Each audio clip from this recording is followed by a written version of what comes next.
CISCE ने साफ साफ कहा है कि मैथ के एग्जामिनेशन में स्टूडेंट 20 से ज्यादा मिस्टेक करते हैं। इवन जो topper out of 80 marks ICSE class 10th में करीब 78 मार्क्स 79 मार्क्स लाते हैं। वैसे स्टूडेंट जो 80 आउट ऑफ 80 लाते हैं और वैसे स्टूडेंट जो 70 मार्क्स ला देते हैं या 65 मार्क्स ला देते हैं, तो ऐसे 20 मिस्टेक्स कौन कौन से मिस्टेक्स करते हैं रिपोर्ट मैं स्क्रीन पर दिखला दे रहा हूं। तो यहां पर CISC ने बोला है कि इस बार 2025 में कौन कौन से मिस्टेक्स आपको नहीं करने हैं। तो मिस्टेक्स नंबर 1 कि आपके रेफरेंशियल क्वेश्चंस में ये बताने जरूरी है कि कहां से आप कोई भी आंसर को प्रूव कर रहे हैं, खास करके लॉन्ग आंसर वाले क्वेश्चंस और शॉर्ट आंसर वाले क्वेश्चंस। सेकंड है कि आपके सॉल्यूशन या आंसर एक्सप्रेसिव होने चाहिए। यदि स्टूडेंट किसी क्वेश्चंस के आंसर को वर्ड प्रॉब्लम के हिसाब से लिख रहे हैं और प्रूव करते हैं, तो कैलकुलेशन को करते समय जो राइट साइड में ही करेंगे या अपने कन्वीनियंट के हिसाब से उसी पेज में किसी जगह पर कर लेंगे, लेकिन वो साफ साफ होना चाहिए और ये प्रूव करके बताने होंगे कि स्टूडेंट ने किस तरह से आंसर को निकाले हैं। अगर स्टूडेंट यह बताने में अपने आप को असक्षम पाते हैं तो एग्जामिनर उनके मार्क्स काट लेंगे और क्या कर पाएंगे, आपके पास कोई ऑप्शन नहीं होगा। इस बात को याद रखिए। इसलिए स्टूडेंट को एक्सप्रेसिव सॉल्यूशन देने होंगे।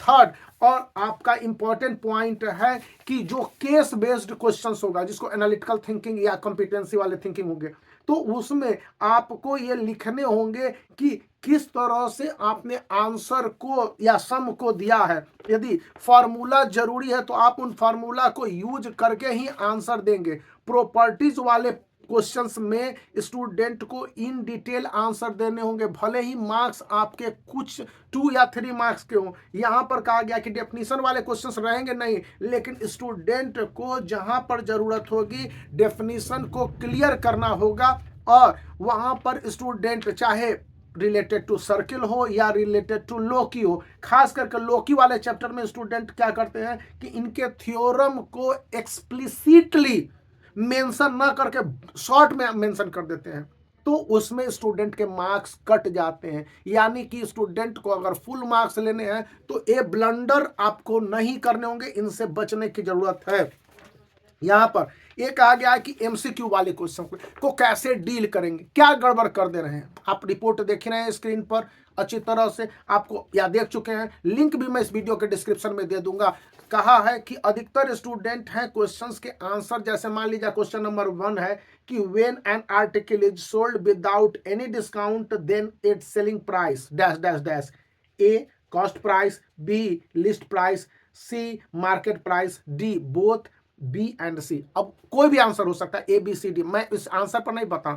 तो आपको सी और लिस्ट प्राइस साफ साफ मेंशन करने हैं, नहीं तो इसमें स्टूडेंट अगर सी लिख देते हैं, स्टूडेंट के राइटिंग में सी के जगह ए पढ़ लिया जाए या बी के जगह डी पढ़ लिया जाए, तो उस मिस्टेक्स को विजुअल इंपेयरेशन मिस्टेक्स कह के एग्जामिनर भी वहां से बच के निकल जाएंगे, क्योंकि स्टूडेंट ने हाफ आंसर दिया हुआ माना जाएगा। इसलिए आपको पूरे आंसर देते समय सिर्फ ऑप्शन नंबर ही नहीं देने हैं, बल्कि उसके साथ जो रिलेटेड वर्ड है, भले ही कितने लंबे हो, क्लियर लिखिए। सेकेंड कि मल्टीपल चॉइस क्वेश्चंस में स्टूडेंट हैं जो अपने सम जो निकालने वाले होंगे या पूरे डिटेल सम होंगे, वहां पर उसे सॉल्व करके भी दिखला देंगे, क्योंकि हो सकता है कई बार MCQ क्वेश्चंस में एग्जामिनर है विश्वास नहीं कर पाते हैं और कई बार तो आंसर गड़बड़ हो जाते हैं और कई बार कुछ क्वेश्चंस ऐसे रहते हैं जहां पर कि एग्जामिनर और CISC के क्वेश्चंस के हिसाब से भी दो आंसर संभव है। स्टूडेंट ने अगर आंसर वहां पर MCQ में बना दिया है तो सही है, नहीं तो जब 2 ऑप्शन सही है और स्टूडेंट के ऑप्शन वहां पर मैच नहीं कर रहे हैं, स्टूडेंट ने क्या बनाया है उसको भी कंसीडर किया जा सकता है। यह strange of the strangest case होता है और यह ICSE एंड ISC के साथ भी होता है। इसलिए ऑप्शन के साथ साथ wherever there is possibility you have the approach to solve and so that how you have taken out the answer. इस बार आपको 3 और 15 मिनट मैथमेटिक्स के पेपर में मिलने हैं।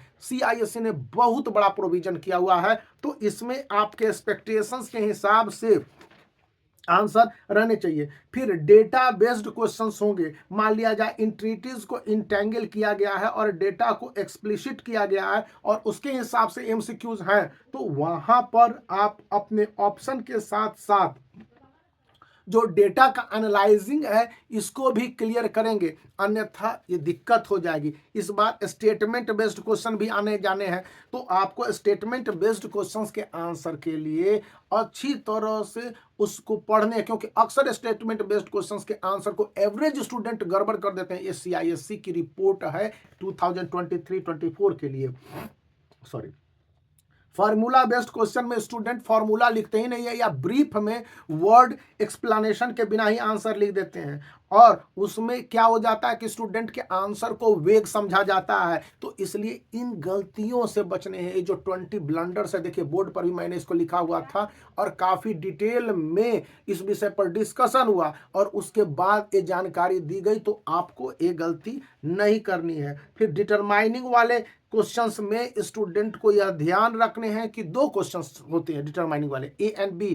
कभी कभी 3 क्वेश्चन भी संभव, जनरली 2 क्वेश्चन होते हैं। तो आपको क्वेश्चन A को पहले बनाना है, क्वेश्चन B को बाद में बनाना है, और दोनों के आंसर अलग अलग होंगे। ये तो मैं पहले भी बता चुका हूं कि यदि आप किसी भी क्वेश्चन के आंसर को बना रहे हैं और यूनिट नेसेसरीली आता है, तो वहां पर क्लियर करेंगे। कंसेप्ट बेस्ड क्वेश्चंस और प्रैक्टिस बेस्ड क्वेश्चंस में स्टूडेंट के दिमाग को थोड़ा सा कूल रख के बनाना होगा, क्योंकि कंसेप्ट बेस्ड क्वेश्चंस आपके चैप्टर से ही रहेंगे, लेकिन उसके कंसेप्ट अलग होंगे या बदल दिए जाएंगे। तो उसमें आप क्या करेंगे यदि आप सही अप्रोच के साथ नहीं जाएंगे? CISC कहती है कि कंसेप्ट बेस्ड क्वेश्चंस के 2 से 3 पार्ट होते हैं, क्योंकि अक्सर लॉन्ग आंसर वाले क्वेश्चंस, लॉन्ग सॉल्यूशन वाले क्वेश्चंस होंगे, तो वहां पर उसके 2 या 3 पार्ट होंगे। तो उसमें पार्ट 1 आपने करेक्ट लिखा, पार्ट 2 गड़बड़ लिख दिया, पार्ट 3 गड़बड़ हो गया, तो ऐसे में आपके मार्क्स मिलने के चांसेस तभी रहेंगे जब पूरे प्रोसेस के साथ स्टेप वाइज लिखेंगे। अगर आपके पार्ट 1 ही गलत होंगे, 3 पार्ट में क्वेश्चन बटे हुए 3 सब सेक्शन में, और सेकंड और थर्ड तो ऑटोमेटिकली गड़बड़ हो जाएगा। तो इसलिए स्टेप वाइज आंसर को देते समय प्रत्येक स्टेप को क्लियर करने हैं।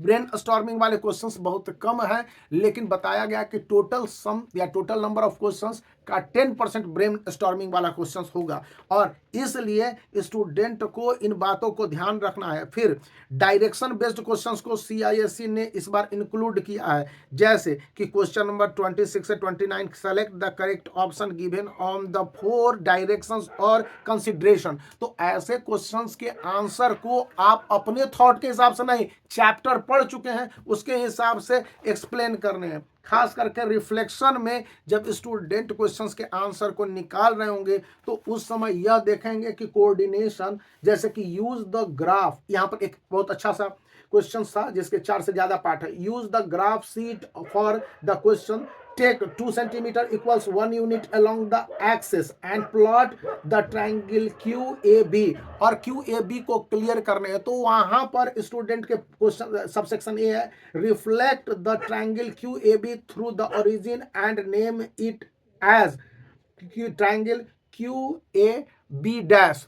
अब वहां पर जो आप कंस्ट्रक्शन करेंगे, इसको क्लियर करते समय बहुत अच्छे तरह से फिगर के रेफरेंस को क्लियर करेंगे। अगर फिगर के रेफरेंस को नहीं क्लियर किया तो एग्जामिनर कन्विंस नहीं होगा। ओवरऑल जो CISC की रिपोर्ट आई है वो कहता है कि स्टूडेंट के जो मेन उद्देश्य केवल मैथ बना देना नहीं है for the sake of solving the questions, वहां पर स्टूडेंट को काफी हद तक कन्विंस करने हैं कि किस तरह से उन्होंने इस आंसर को निकाला है और उनका अप्रोच क्या है। यहाँ पर सम के अटेम्प्ट, सम के अप्रोच, सम के स्टेप्स और सम जो सॉल्यूशन होगा, और इनके साथ वर्ड का जो आप यूजेस किए हैं, इन सबको क्लियर कर दें, दैट इज गुड। अदरवाइज ध्यान रखने हैं तो वीडियो को लाइक कर सकते हैं, चैनल को शेयर कर सकते हैं और सब्सक्राइब करना याद रखें।